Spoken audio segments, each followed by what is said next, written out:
Hello दोस्तों, स्वागत है आप सभी का स्लीपी क्लासेस में। दोस्तों, प्री क्योर आज इकोनॉमी का है, आज इकोनॉमी का दिन है।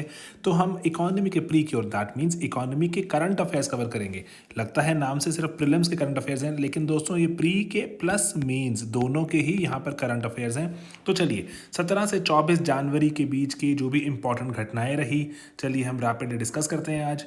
ऑलराइट दोस्तों, यहाँ पर टोटल 10 जो ओवरऑल यहाँ पर न्यूज़ हैं। तो सबसे पहली जो न्यूज़ है वो है बैड बैंक की। बैड बैंक की चर्चा बहुत टाइम से चल रही है, हम अपने प्री क्योर में भी रैपिडली कवर करते जा रहे हैं। तो दोस्तों, बैड बैंक का जो कॉन्सेप्ट है वो आता है एनपीएज से। दोस्तों, एनपीएज का मतलब ऐसे नॉन परफॉर्मिंग एसेट्स जो बैंक ने उधार दिए थे, लेकिन बैंक के उधार अब वो क्या हो गए, नॉन परफॉर्मिंग हो गए। पहले बैंक ने सोचा था कि उसको अगर एसेट बनेगा, कुछ पैसे कमाएगा बैंक उससे उधार देकर, कुछ इंटरेस्ट से इनकम होगी, लेकिन जिस कंपनी को, जिस इंडिविजुअल जिसको भी उधार दिया वो उसने वापस नहीं किया एंड उससे बैंक का जो पूरा जो एसेट जो बनाने का जो आइडिया था दैट बिकेम अ फ्यूटाइल और अदर अ बैड एक्सरसाइज। ठीक है, तो नॉन परफॉर्मिंग हो गया। तो इसी कारण अब उसको कैसे ठीक किया जाए, बहुत टाइम से भारत ग्रस्त है इससे। दोस्तों, अगर मैं आपको यहाँ पे चाहता हूँ बताना, एनपीए पर हमारा एक एनपीए स्पेशल एक लेक्चर डाला हुआ मैंने इकोनॉमी की हमारी पूरी प्लेलिस्ट में। एनपीए स्पेशल आप डेफिनेटली देखिए। ठीक है, उसमें बहुत से तरीके हैं जिससे एनपीए के हम इस मेनेस से छुटकारा पा सकते हैं। दोस्तों, सबसे बड़ी जो बात यहाँ पे टेंशन रहती है कि एनपीएस के कारण जो हमारे बैंक्स हैं वो उधार देना बंद कर देते हैं। एंड उधार देना बंद कर देते हैं, जैसे मैंने सुबह ही आपको बताया, कैपिटल फॉर्मेशन होनी बंद हो जाती है, इन्वेस्टमेंट होनी, इकोनॉमी बंद हो जाती है। लोग चाहे सेविंग करें चाहे ना करें, लेकिन बैंक आगे उसको मोबिलाइज नहीं करेंगे, बहुत टेंशन हो जाएगी। तो इसी से निपटने के लिए एक बैड बैंक का आइडिया जो यहाँ पर जिसकी बात हुई, बैड बैंक का आइडिया क्या होगा कि जितने भी जैसे बहुत सारे जैसे हमारे अगर बैंक्स हैं जिनमें एनपीएज हैं, इन बैंक के सभी के एनपीएज लेकर हम एक नए बैंक की जो रचना करेंगे, उस नए बैंक को हम कहेंगे बैड बैंक। ठीक है, तो उस बैड बैंक में सारे के सारे एनपीएज डाल देंगे। जितने भी ये वाले बैंक थे जो पहले वाले जिनमें एनपीएज थे, अब इनकी जो बुक्स होंगी, इनकी जितनी बैलेंस शीट होंगी, जो इनकी जो प्रॉफिट लॉस अकाउंट स्टेटमेंट होगी, उन सब में एनपीएस नज़र नहीं आएंगे। तो ये हमारे जो पार्टिसिपेटिंग जो बैंक्स थे ये क्लीन हो जाएंगे। अब इनसे क्लीन होने का फ़ायदा भी क्या है कि अब ये क्लीन हो गए तो इसमें इन्वेस्टर्स आने शुरू हो जाएंगे, क्योंकि अब ऐसे एसेट्स नहीं है इसमें जो कि टॉक्सिक हैं, जो कि अब नॉन परफॉर्मिंग है। इसीलिए सभी को विन विन तरह से दिखाया जाता है ये कि ये बैंक्स को फ़ायदा भी करेगा। ओवरऑल जो एक डेडिकेटेड बैंक होगा जो सारे के सारे नॉन परफॉर्मिंग एसेट्स को मैनेज करेगा। लेकिन यहाँ पर एक जो बुरी चीज़ जो क्या निकल कर आती है कि हम बैंक्स के जो डिसीजंस हैं, बैंक्स की अकाउंटेबिलिटी है, उसको हम यहाँ पर थोड़ा साइड स्टेप कर देते हैं। क्योंकि जैसे अगर इस बैंक ने अगर उधार दिया था, इसने अगर एनपीएस क्रिएट कर दिए और इसने ऐसे कुछ जो ड्यू डिलिजेंस नहीं करी, या फिर वहाँ पर जो अपने जो स्क्रूटनी अच्छी नहीं करी, किसी भी कारण से अगर बैंक ने अगर ठीक से काम नहीं किया एंड एनपीएस क्रिएट हो गए, तो ये बैंक्स को थोड़ा सा एब्जॉल्व करता है, बैंक्स को थोड़ा सा ऐसे बरी कर देता है, कोई बात नहीं एनपीएस क्रिएट हो गए, हम आपके एनपीएस अब बैड बैंक में डाल देंगे, आप चिंता मत कीजिए। ठीक है, तो इस तरह से थोड़ा लगता है कि राइट सॉल्यूशन नहीं है प्रॉब्लम का, क्योंकि एनपीएस अगर क्रिएट हुए फर्स्ट स्टेप पर, तो बैंक्स ने वो उसको पहले क्यों नहीं रोका, या बैंक्स उसके लिए अकॉर्डिंगली प्रिपेयर्ड क्यों नहीं थे। तो ये सब चीज़ों का ध्यान देना जरूरी है। इस पर रघुराम राजन ने भी, आरबीआई गवर्नर है पहले, उन्होंने कहा था कि अगर सरकार ऐसे एक बैड बैंक बनाएगी जिसमें सरकार का मेजॉरिटी स्टेक होगा, जो बैंक्स हैं, जो ये बैंक्स हैं, जो पार्टिसिपेटिंग बैंक्स हैं, जो रादर नॉट पार्टिसिपेटिंग, जिनके एनपीएस को लेकर यहाँ पर बैड बैंक में डाला जाएगा, अगर वही ओनर है यहाँ पर, वही उनका अगर एक स्टेक रहेगा, मेजॉरिटी स्टेक रहेगा पार्टिसिपेटिंग बैंक्स में, जो बैड बैंक में, तो ये it's not a good idea. वो कह रहे थे अकाउंटेबिलिटी फिर से खराब होनी शुरू हो जाएगी।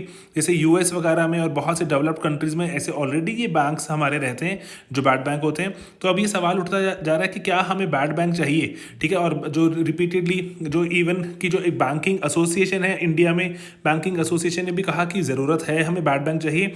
लेकिन जो हमारी संस्था रहती है, भारत सरकार ने जो एफएसडीसी बनाया हुआ है, एफएसडीसी आपको पता होना चाहिए क्या होता है, एफएसडीसी के मेंबर्स कौन है ना, हमने बहुत बार डिस्कस किया, यूपीएससी का खास सवाल भी है। एफएसडीसी ने इसको रिजेक्ट कर दिया था कि हमें बैड बैंक नहीं चाहिए, जहां पर ऐसा बैड बैंक तो बिल्कुल नहीं चाहिए जहां पर सरकार जो एक ओनर हो एंड बैंक्स खुद वहां पर स्टेक रखते हो।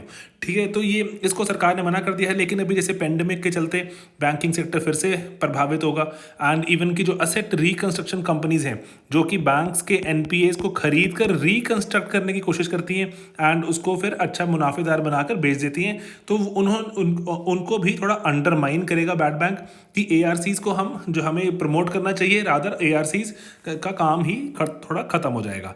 ठीक है, तो इसीलिए अब यहाँ पर अगर हम देखें तो जो दो तरह के नुकसान क्या है, एक तो अकाउंटेबिलिटी का लॉस है, उसके बाद जो हमारे जो पार्टिसिपेटिंग जितने हमारे बैंक्स होते हैं, जितने हमारे पार्टिसिपेटिंग बैंक्स हैं, उन पार्टिसिपेटिंग बैंक्स को भी लॉस उठाना पड़ता है कि अगर 100 करोड़ रुपए का उनका एसेट था जो उन्होंने उधार दिया हुआ था, सोचा था कभी कि 10 20 15 करोड़ एक्स्ट्रा कमा के लाएगा, ये 100 करोड़ पे जाता रहा क्योंकि इसको हमें अब डिस्काउंट पे बेचना पड़ता है, 40 करोड़ का बेच दिया, 30 करोड़ का बेच दिया, क्योंकि ना जिस बैंक को देना है, जिसको एसेट जो छोटा बना के देंगे ना, क्योंकि उसमें एसेट की वैल्यू बहुत कम रह गई है, तो इसी कारण से जो बैंक्स को भी जो हेयर कट लेना पड़ता है, हेयर कट मतलब बैंक्स को भी जितनी जो एसेट की वैल्यू थी उससे सिग्निफिकेंट लोअर वैल्यू पर वहाँ पर एसेट को जो वहाँ पर दिखाना पड़ता है, तो इससे सभी का ही नुकसान होता है। ओवरऑल फाइनेंस मिनिस्ट्री ने भी रिसेंटली मना कर दिया कि हम ये ऐसा नहीं करेंगे। तो रादर इसके जैसे हम प्रीवियस इको सर्वे देखते हैं, वहाँ पर बात की गई थी कि अगर ऐसे कोई नॉन परफॉर्मिंग एसेट्स हैं जो कि शॉर्ट रन में जिनका इम्पैक्ट है, जो कि शॉर्ट रन में जो ऐसे है कि जो बहुत बड़े प्रोजेक्ट्स नहीं है या फिर उनका इम्पैक्ट थोड़ा लिमिटेड है, तो उनको प्राइवेट एसेट मैनेजमेंट कंपनीज हैं उनके पास सौंप देना चाहिए। अगर कोई बहुत बड़े प्रोजेक्ट्स हैं जिसको इंडिविजुअल कंपनीज वगैरह नहीं कर सकती, तब सरकार एक कंपनी बना सकती है, नेशनल एसेट मैनेजमेंट कंपनी, जिसको नामको का नाम दिया गया था, लेकिन बाद में ये आइडिया रिजेक्ट कर दिया था। तो ये नेशनल एसेट मैनेजमेंट कंपनी इस बड़े बड़े एसेट्स को मैनेज कर सकती है, लेकिन bad bank banana will not be a good idea. ठीक है, तो इसलिए अब लेकिन कोविड के चलते फिर से ये वापस बात आ गई है, एफएसडीसी ने रिजेक्ट कर दी थी। उसके बावजूद अभी जैसे मैं आपको बता रहा हूँ यहाँ पर, तो अभी रिसेंटली यहाँ पर मीटिंग हुई, बैंकिंग इंडस्ट्री ने प्रपोजल रखा है एंड फिर से आरबीआई इसको कंसिडर कर रहा है। दोस्तों एनपीए की डेफिनेशन क्या होती है एंड है ना, एनपीए की जो क्लासिफिकेशन नॉर्म्स, इसको जो रिजॉल्व करने के जो रेजोल्यूशन के जो मैकेनिज्म्स हैं, ये सब प्लीज़ देख लीजिएगा, मैं आपको रिक्वेस्ट है यहाँ पे मेरी आपको। ठीक है, कि एनपीए स्पेशल करके हमारी एक क्लास है जो आप सर्च कीजिए, स्लीपी क्लासेस एनपीए स्पेशल, आपको ईजिली मिल जाएगी। ठीक है दोस्तों, ओके। बाकी यहाँ पर जो और भी बहुत सी खबरें हैं, मैं थोड़ा रैपिडली चलाता हूँ। ठीक है, तो अब जैसे जो अगर हम उधार देने की बात करें, जो एसबीआई है, स्टेट बैंक ऑफ इंडिया ने पर्टिकुलरली यहाँ पर क्या किया, स्टेट बैंक ऑफ इंडिया अगर उधार देता है तो यहाँ पर जो बात जाननी ज़रूरी है कि जब अगर वो जो जैसे अगर हमारे पास एक मैकेनिज्म रहता है कि हम किस रेट पर उधार दें, हमारा रेट क्या होना चाहिए, तो एक लाइबॉर नामक एक चीज़ रहती है। लाइबॉर का मतलब होता है लंदन इंटरबैंक ऑफर्ड रेट। ठीक है, तो एक दूसरे को बैंक जब ऑफर करते हैं पैसा, अगर किसी को शॉर्टफॉल हो रहा है पैसे का, दूसरे को पास एक्स्ट्रा पड़े हुए हैं, तो एक दूसरे को ऑफर कर देते हैं। ठीक है, ये जो इसमें ओवरनाइट रेट्स भी रहते हैं, लॉन्ग टर्म रेट्स भी होते हैं, तो ये ऑफर रेट्स कहलाते हैं। ठीक है, लेकिन इसमें अभी प्रीवियस कुछ टाइम से इस पर इन्वेस्टिगेशन वगैरह चल रही थी, इसको हटाने की बात की गई कि ये जो ट्रांसपेरेंट नहीं है, इसको बहुत सारे बैंक्स मिलकर मैनिपुलेट कर रहे हैं एंड खुद मुनाफा कमा रहे हैं। तो इसीलिए इसको रिप्लेस करके जो यूके में जो वहाँ पे कमेटी बनी, उन्होंने जो इसको बोला कि हमें जो स्टर्लिंग ओवरनाइट हमें जो एक रेट चाहिए, इसको सोनिया कहा गया। मैंने इस पर एक प्री क्योर भी बनाया था, वहाँ पे हमने सोनिया डिस्कस किया था। ठीक है, तो आप उसको देख सकते हैं। एंड देन तो यहाँ पर एक इंपॉर्टेंट चीज़ क्या है कि एसबीआई अब लाइबॉर से दूर जाकर नए नए तरह के जो ऑल्टरनेटिव जो रेफरेंस रेट्स हैं उसको एक्सप्लोर कर रहा है। हांगकांग में अभी जैसे एसबीआई ने एक लोन दिया अपने सब्सिडरी के चलते वहाँ उसके साथ मिलकर, तो वो वहाँ पर उन्होंने जो रेट ऑफर किया है, कौन सा, that is known as SOFR। ठीक है, सिक्योर्ड ओवरनाइट फाइनेंसिंग रेट। क्योंकि दुनिया में दोस्तों बहुत तरह के बेंचमार्क रेट्स रहते हैं कि अगर आपको 3 दिन का उधार देना है तो कितने रेट पे देना चाहिए, मार्केट में जो क्या रेट चल रहा है। ठीक है, तो उसके लिए जो नई नई तरह की बेंचमार्क्स हैं, जैसे लाइबॉर हुआ करता है, इंटरनेशनली बहुत रिकग्नाइज्ड है, सोनिया उसको रिप्लेस करेगा। हमारे मुंबई में भी क्या होता है, जो इंटरबैंक जो ऑफर रेट कहते हैं, माईबॉर कहते हैं उसको। ठीक है, तो ऐसे जो चीज़ें हैं इनको ध्यान में रखना है। प्री का एक सवाल बन सकता है कि SOFR, लाइबॉर, माईबॉर क्या चीज़ हैं, ये रेफरेंस रेट्स हैं जिस पर जो बैंक्स एक दूसरे को उधार देते हैं and other long term short term दोनों हो सकते हैं। एंड मोस्टली ये थोड़े अनसिक्योर्ड लोन्स होते हैं एंड अनसिक्योर्ड होने के कारण इसलिए यहाँ पर जो अभी जो सोनिया है, सोनिया जो लाइबॉर से डिफरेंट कैसे है, सोनिया में क्रेडिट रिस्क की बात नहीं आती, इसलिए सोनिया रिलेटिवली थोड़ा सस्ता नजर आता है, ठीक है, कंपेयर टू लाइबॉर। तो क्रेडिट रिस्क की बात नहीं होती, इसीलिए क्रेडिट रिस्क एक्स्ट्रा ऐड करना पड़ता है जब अगर आपको किसी को उधार देने हैं तो, ठीक है, ओके। तो इसलिए डू लुक अप सोनिया कि क्या क्या होता है, हमने डिस्कस भी किया हुआ है, ओके। देन दोस्तों यहाँ पे न्यू आयरन ओर पॉलिसी निकाली किसने, मिनिस्ट्री ऑफ रेलवेज ने। तो ये क्यों ऐसा दोस्तों, जो हमारा जो बहुत सारा जो ओर है आयरन ओर, वो रेलवे के थ्रू ट्रांसफ़र होता है, यहाँ वहाँ जाता है। तो इसीलिए ज़रूरी है कि रेलवे भी प्रायोरिटाइज करे कि इनफैक्ट जैसे हमारे देश का कोर सेक्टर की बात करें तो कोर सेक्टर में एक बहुत ही इंपॉर्टेंट जो चीज़ है that is what, that is steel, ठीक है। तो स्टील के जो मैन्युफैक्चरिंग में बहुत सी जॉब जुड़ी हैं, और उसके बाद हम अगर उससे हम कंपेयर भी करें अगर, तो जो स्टील से हमारे यहाँ पर पर्टिकुलरली जो जुड़ती हैं, कंस्ट्रक्शन सेक्टर जुड़ता है, बहुत सारी चीज़ें इंपैक्ट होती हैं डोमेस्टिक हमारे और इंटरनेशनल मार्केट में। स्टील का दाम अगर सस्ता है, डोमेस्टिक इंडस्ट्री हर्ट होती है, तो इसीलिए हमें स्टील तो सस्ता बनाना पड़ता है, क्योंकि चाइना से अदरवाइज बहुत सस्ता स्टील आता है। तो इसीलिए अभी रेलवेज को चाहता है प्रायोरिटाइज करना रॉ मटेरियल की जो सप्लाई है हवा। तो इसलिए अब यहाँ पर जो रेल कर है कि रेक एलोकेशन, कि रेक मतलब जो रेलवे के जो ये डब्बे रहते हैं, रेक्स रहते हैं, इसको एलोकेट करेगा, स्टील को कैसे करेगा, प्रायोरिटीज में करेगा। एंड जो अगर जिस ऐसे थोड़ा ये पीपीपी का एग्जाम्पल के थ्रू आप इसको डाल सकते हैं कि कैसे पीपीपी की बात हो रही है। अब देखिए रेलवेज प्रायोरिटाइज किसको करेगा, जैसे उन कंपनीज को, उन ऑर्गेनाइजेशंस को प्रायोरिटी मिलेगी जिनके पास जो ऑलरेडी ऐसे मैकेनिज्म्स हैं जो कि जैसे जो अगर कच्चा माल है उसको जल्दी उतार सकते हैं, लोड अनलोड कर सकते हैं, ठीक है, फॉर एग्जांपल, ठीक है।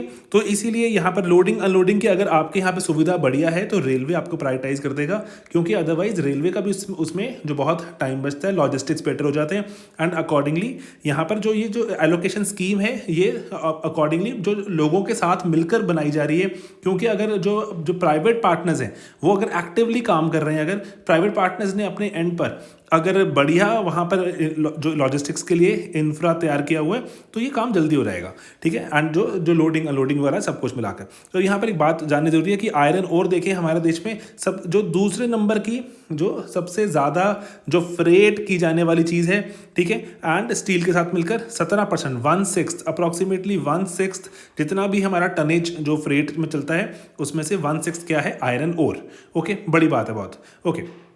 देन यहाँ पर जो सरकार ने अभी रिसेंटली कदम उठाने की बात की है कि आयरन जो हमारे मिनरल्स की जो पॉलिसी को अमेंड करने की बात हो रही है, कंटिन्यूसली चलता रहता है। मैंने आपको पहले बताया था मिनरल्स की पॉलिसी अमेंड होती रहती है। यहाँ पर जो पॉलिसी में सरकार क्या कह रही है कि अगर पिछले 7-8 महीने से आपकी माइन थी आपके पास, आपने उसमें माइनिंग नहीं करी, एंड जो भी कंसेक्यूटिव 3 कंसेक्यूटिव क्वार्टर्स बीत गए, आपको जो मिनिमम जो डिस्पैच करना था, मिनिमम जो ओर निकालना था, आपने वो भी नहीं निकाला, ठीक है, तो आपकी माइन रद्द कर दी जाएगी, ठीक है। तो यहाँ पर ये ज़रूरी क्यों है, जो यहाँ पर बात देखें कि अगर हम माइनिंग नहीं करते, फॉर एग्जांपल जो हमने जो लोगों को माइन जो वहाँ पर हमने एलोकेट की, गवर्नमेंट ने एलोकेट की, उसके बाद अगर माइनिंग नहीं हो रही तो बाहर से सामान मंगवाना पड़ता है, इंपोर्ट बिल हमारा बढ़ता है उससे, ठीक है। तो इसीलिए जो यहाँ पर अगर इंपोर्ट बिल बढ़ता है, एंड सेकेंडली हमारे देश में जो इंटरनल प्राइसेस हैं वो ऊपर चली जाती हैं, जो हमारे जैसे आयरन ओर एक्सेट्रा की, एंड देन उससे स्टील की जो हमारे देश में स्टील महंगा हो जाता है, फिर से हमें स्टील इंपोर्ट करना पड़ता है। तो इसीलिए यहाँ पर ये जो ज़रूरी है कि आयरन ओर की जो शॉर्टेज चल रही है देश में उसको भी यहाँ पर तेज़ी से सख्ती से काम किया जाए, एंड जो अगर एलोकेट की गई थी उनके रीज़न जानने में ज़रूरी है कि वो क्यों नहीं ऑपरेट कर रही, क्या कारण रहे, तो अकॉर्डिंगली उस पर कदम उठाया जाए। देन दोस्तों इंपॉर्टेंट न्यूज़ है यहाँ पर, जो सेंट्रल गवर्नमेंट है वो सोच रही है कि हम एक जो बैंक इन्वेस्टमेंट कंपनी वैसा वाला मॉडल लेकर आए अगर हमें बैंकिंग को रिकैपिटलाइज करना है। तो दोस्तों पीजे नायक कमेटी आई थी, एक बहुत इंपॉर्टेंट कमेटी थी पीजे नायक कमेटी, जो पूरे बैंकिंग सेक्टर को रिफॉर्म करने की बात करती थी। पीजे नायक कमेटी ने ही जो रिकमेंड किया था बीआईसी को। अगर आप थोड़ा सा इसमें अगर जानना चाहें तो जो बहुत इंपॉर्टेंट एक बैंक बोर्ड्स ब्यूरो यूपीएससी सवाल पूछ चुका है, बीबीबी भी रिकमेंड किया था किसने, पीजे नायक कमेटी ने। जो कि बीबीबी क्या रिकमेंड करता है कि जो हमारे जितने सरकारी बैंक्स हैं, पब्लिक सेक्टर बैंक्स हैं, उनके जो हेड्स होंगे, हेड्स को जो कैसे हम सेलेक्ट करें, उसके बाद बैंक्स को कैसे मोर एफिशिएंटली चलाएं, सब कुछ है ना, ये बीबीबी रिकमेंड इम्प्लीमेंट करता जा रहा है सरकार को। तो इसी के तहत पीजे नायक ने एक और बात भी कही थी, वो है बीआईसी।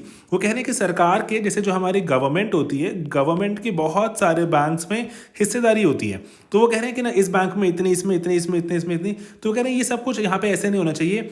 एक सरकार अपनी सारी हिस्सेदारियां निकाल कर एक अलग एक कंपनी बनाए, नाम रखे उसका बीआईसी। ठीक है, बीआईसी अलग कंपनी बनाई। अब इस बीआईसी का हिस्सा होगा इन वेरियस कंपनीज में। ठीक है, तो इससे वो कह रहे हैं कि अकाउंटेबिलिटी स्ट्रांग होगी। अगर किसी को हिस्सेदारी लेनी है, अगर किसी को सरकार जो अगर अपना डिस इन्वेस्ट करती है, तो सरकार बीआईसी को डिस इन्वेस्ट करेगी, एक एक बैंक में अपने हिस्से को डिस इन्वेस्ट नहीं करेगी। तो उससे कह रहे हैं अकाउंटेबिलिटी स्ट्रांग होती है, उससे वो कह रहे हैं कंप्लायंसेस स्ट्रांग होती हैं, कंपनीज एक्ट के जैसे बनाया जाए। तो इवन की पीजे नायक ने कहा था कि सरकार ने जितने भी जो अपने जो नेशनलाइज कर दिए थे बैंक्स, है ना, सरकार ने खुद अपने दायरे में ले लिए थे, अपनी हिस्सेदारी बढ़ा ली थी, पब्लिक सेक्टर बैंक बना लिए थे, उनको भी रद्द किया जाए, बैंक्स को प्राइवेटाइज किया जाए, तभी एफिशिएंटली चलेंगे। एंड अकॉर्डिंगली एनपीएस वगैरह जो बहुत सारी प्रॉब्लम्स देखते हैं, प्रोफेशनलिज्म नहीं है, तो वो सब चीज़ें रिजॉल्व हो सकती हैं सेबी के जो अंडर भी बैंक्स जब आने शुरू हो जाएंगे, क्योंकि मार्केट में लिस्टिंग हो जाएगी, तो अकॉर्डिंगली वहाँ पर जो बैंक्स में मार्केट का भी एक जो अकाउंटेबिलिटी मैकेनिज्म, ट्रांसपेरेंसी मैकेनिज्म वो भी आएगा। ठीक है, तो इसीलिए जो इवन की जनरल जो हमारी इंश्योरेंस कंपनीज हैं उनको भी लिस्ट करने की बात करते हैं। तो बहुत सारे जो पीजे नायक जो कमेटी ने रिकमेंडेशन दी थी एंड उसको इंप्लीमेंट भी किया गया था, अभी भी होती जा रही है। तो बीआईसी भी एक और उसी रिकमेंडेशन में यहाँ पर एक और कदम है। ओके, देन दोस्तों यहाँ पर अगर हम बात करें तो वो कह रहे हैं कि जो गवर्नमेंट ने अभी कहा है कि पेंडेमिक आ गया, तो लेकिन पेंडेमिक आ गया, सरकार के अगर हम देखें खर्चे जो एक्सपेंसेस थे, एक्सपेंडिचर बढ़ गया, लेकिन सरकार का टैक्स रेवेन्यू या फिर सरकार का नॉन टैक्स रेवेन्यू, अगर हम देखें सरकार की जो रिसीट्स थी वो कम हो गई। ठीक है, रिसीट्स कम हो गई, खर्चा बढ़ गया, तो इससे होगा क्या, सरकार का घाटा बढ़ जाएगा, government deficit will increase, rather it will sky rocket. तो सरकार को, लेकिन at the same time FRBM act के तहत देखें सरकार को तो यहाँ पर मैंडेटरी है कि 3% से नीचे लेकर आना है लॉन्ग टर्म में। तो इसी जो कारण शायद इस बार जो हमारा बजट आएगा उसमें there might be a bill, finance bill में देयर माइट बी प्रोविजन जो कि कहेगा कि एफआरबीएम को हम बहुत टाइम के लिए सस्पेंड कर रहे हैं, क्योंकि हमारा जो घाटा है बहुत ज़्यादा हो चुका है एंड शायद 7-8% को भी क्रॉस कर जाएगा। और इसी कारण से आने वाले टाइम में देखें तो आने वाले कम से कम 6 या 7 साल तक अभी सरकार इसको अचीव नहीं करेगी। 4% का टारगेट भी अचीव हो जाए, जो कि पहले कितना था, 3% था लॉन्ग टर्म में, अभी 4% पर उसको शायद ले जाएंगे, वो भी लॉन्ग टर्म में 4% लेके आना, क्योंकि अभी तो बहुत ज़्यादा है। ठीक है दोस्तों, तो ये अगर देखें तो सरकार को ऐसा करने के लिए जो 15th फाइनेंस कमीशन ने भी कहा था कि अगर पेंडेमिक के चलते अगर आपको फिस्कल रोड मैप रिलैक्स करना पड़े तो आप कर सकते हैं। ठीक है, 15th हमारे फाइनेंस कमीशन ने ये रिकमेंड भी किया। ओके, देन दोस्तों सिस्टमिकली इंपॉर्टेंट बैंक्स, सिस्टमैटिकली नहीं होता, ध्यान देने वाली बात है, सिस्टमिकली का मतलब कि सिस्टम के लिए बहुत इंपॉर्टेंट। अगर ये बैंक्स फेल हो जाएं तो देश में त्राही या फिर देश में बहुत क्राइसिस हो सकता है। तो इसीलिए जो हमारे जो बाज़ल नॉर्म्स रहते हैं, है ना, हमने इसको जो बार बार डिस्कस करते हैं, बाज़ल नॉर्म्स, बाज़ल 3 चल रहे हैं अभी।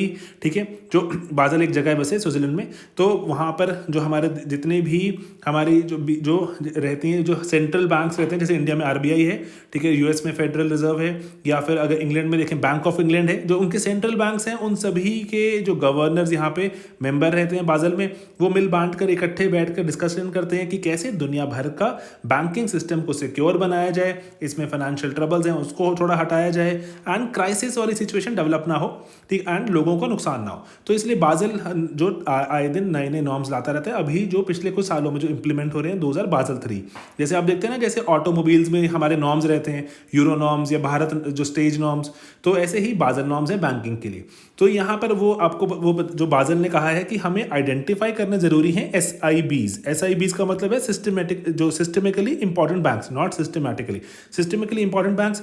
एसआईबीज वो बैंक्स हैं जो अगर फेल हो जाएं दुनिया भर में तबाही मच सकती है, त्राही हो सकती है। लेकिन हमने जब आइडेंटिफाई किया और हमारे जो सेंट्रल बैंक्स हैं उनको रिस्पॉन्सिबिलिटी दी गई कि आप अपने जो देश में एसआईबीज ढूंढिए। भारत ने देखा कि हमारे यहाँ पे एसआईबीज तो कोई नहीं है, ठीक है, कि जो ऐसा कोई बैंक नहीं है जो बंद हो जाए या फिर अगर कोलैप्स कर जाए तो दुनिया का फाइनेंशियल सिस्टम रुक जाएगा, नहीं, ऐसा कोई नहीं है। लेकिन उसके बाद कहा गया कि आपने DSIBs भी ढूंढने हैं कि अगर आपके डोमेस्टिक भी SIBs हो सकते हैं जो अगर डोमेस्टिकली बंद हो जाएं तो हमारे देश में बहुत तबाही मच सकती है। तो RBI टाइम एंड अगेन जो इसको रिवाइज करके देखता रहता है कि कोई नया SIB तो नहीं आ गया या पहले वाला SIB जो था वो अब नहीं रहा। तो DSIBs कहते हैं इनको। तो DSIBs हमारे देश में 3 है। प्री का सवाल, ठीक है, SBI, ICICI and HDFC bank.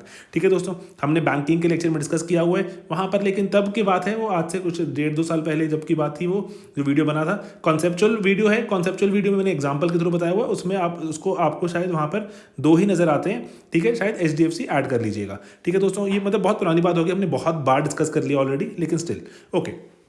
तो यहाँ पर जैसे जो करना क्या होता है कि जो कॉमन इक्विटी टियर, जो हमारे ये जो इक्विटी की रिक्वायरमेंट्स रहती हैं, कितना कैपिटलाइजेशन की रिक्वायरमेंट है बैंक में, कम से कम ओनर्स का इतना पैसा तो होना ही चाहिए, इनमें थोड़ा ज़्यादा चाहिए होता है। ठीक है, क्योंकि ये जो इंपॉर्टेंट बैंक्स हैं DSIBs कहलाते हैं, इसीलिए इन इंपॉर्टेंट बैंक्स में एडिशनल कैपिटल की, एडिशनल इक्विटी की, वो भी Tier 1, मतलब जो बिल्कुल कॉमन, जो अंदर बिल्कुल बफर वाला जो बनता है, रादर जो बहुत स्ट्रॉन्ग कोर वाला बनता है, उसमें रिक्वायरमेंट रहती है। ठीक है, तो इसीलिए जो सरकार ने, जो हमारे RBI ने बोला है कि ये तीनों हैं, इनको अभी भी मेंटेन करनी है, एडिशनल CET। ओके, देन दोस्तों, भारत में जो market cap to GDP ratio 100% की क्रॉस हो गई है। इसका सिग्निफिकेंस देखते हैं दोस्तों। मार्केट कैपिटलाइजेशन क्या होती है? मार्केट कैपिटलाइजेशन, फॉर एग्जांपल मान लीजिए TCS नामक एक कंपनी हमारे देश में लिस्टेड है ना, स्टॉक एक्सचेंज में। TCS के मान लीजिए मार्केट में 8 शेयर्स हैं। ठीक है, there are 8 shares of TCS और हर एक शेयर का प्राइस है 200 रुपये। ठीक है, 200 रुपये प्राइस है, तो टोटल मार्केट कैपिटलाइजेशन कितना हो गया TCS का? 8 × 200 इज 1600 रुपये हो गया। ठीक है, कि कितने शेयर्स हैं मार्केट में, कितने रुपए के ट्रेड हो रहे हैं? 1600 रुपये।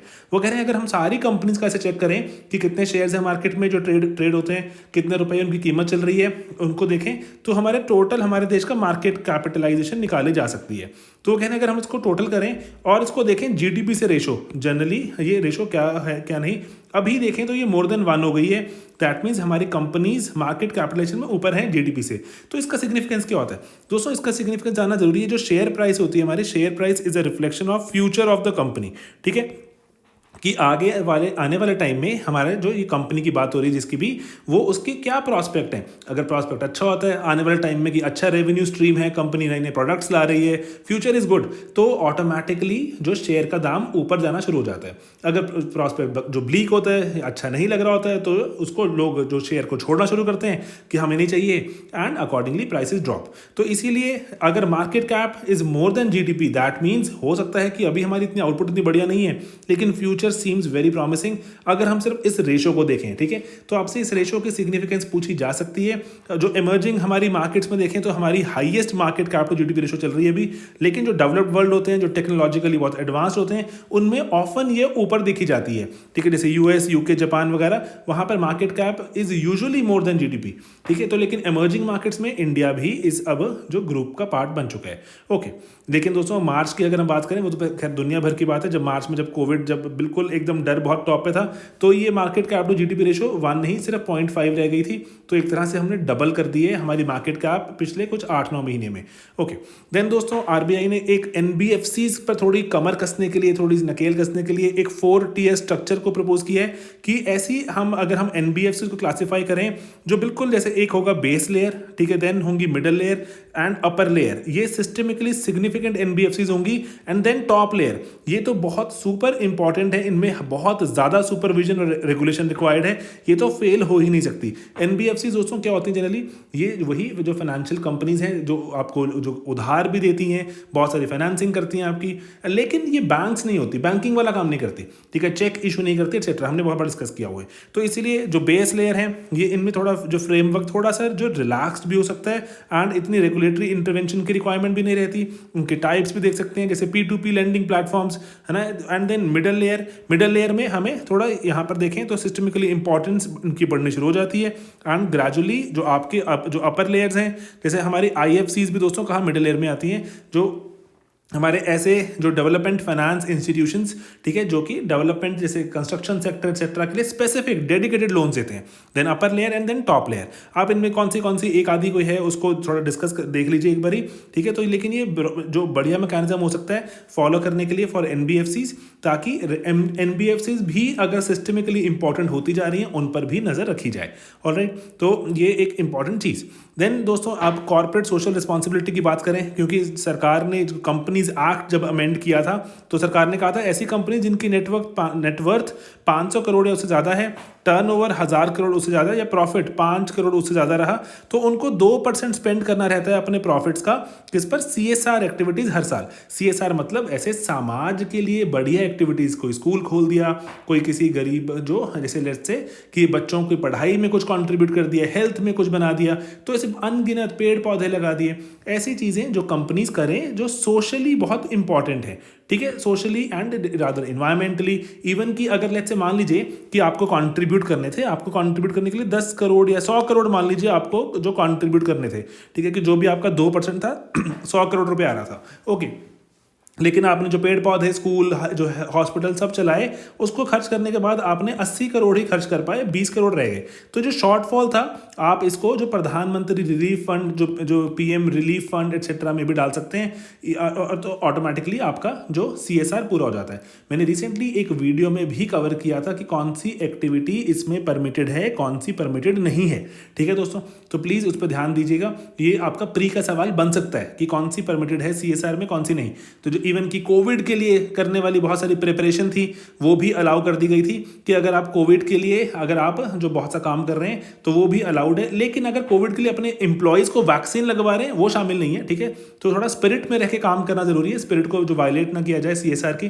तो लेकिन अब यहाँ पर बात की गई है कि थोड़ा इसमें अमेंडमेंट्स ऑफर की गई हैं कि ऐसी दोस्तों कंपनीज रहती हैं, सेक्शन 8 कंपनीज कहलाती हैं, या फिर दो दूसरी तरह की होती हैं जो पब्लिक चैरिटेबल ट्रस्ट होते हैं। ये ऐसी कंपनीज हैं जो सिर्फ और सिर्फ जो क्या करती हैं, जो ऐसे भलाई के कामों में लगी हुई हैं, ऐसी कंपनीज, ठीक है। तो ऐसी कंपनीज हैं, अब इनको जो आप जैसे बहुत सी जो कंपनीज हैं जिनको CSR करना रहता है, वो कंपनी CSR वाली कंपनीज क्या करती हैं, उनको खुद, जैसे फॉर एग्जांपल मान लीजिए कि अगर मैं कार्स बनाने वाली कंपनी हूं और मुझे CSR में मान लीजिए 50 करोड़ रुपए खर्च करने हैं, क्योंकि मेरा प्रॉफिट वगैरह जैसे भी था, ठीक है, तो 50 करोड़ खर्च करने हैं। तो लेकिन मेरे को तो गाड़ियां बनानी आती हैं एक्सेट्रा, मैं कहाँ स्कूल चलाऊंगा, कहाँ मैं हेल्थ चलाऊंगा, तो या पेड़ पौधे लगाऊंगा। तो मैं क्या करता हूं, मैं ऐसी सेक्शन 8 कंपनी जो कि चैरिटेबल काम में लगी हुई हैं, इनको अप्रोच करता हूं। मैं बोलता हूं सर आप ये पकड़िए 50 करोड़, आप रजिस्टर्ड भी हैं, आप जैसे भी देख लीजिए, आप स्पेंड कीजिए, मेरा CSR पूरा हो जाएगा, ठीक है, और मैं कुछ अच्छा भला काम भी करूंगा जिंदगी में।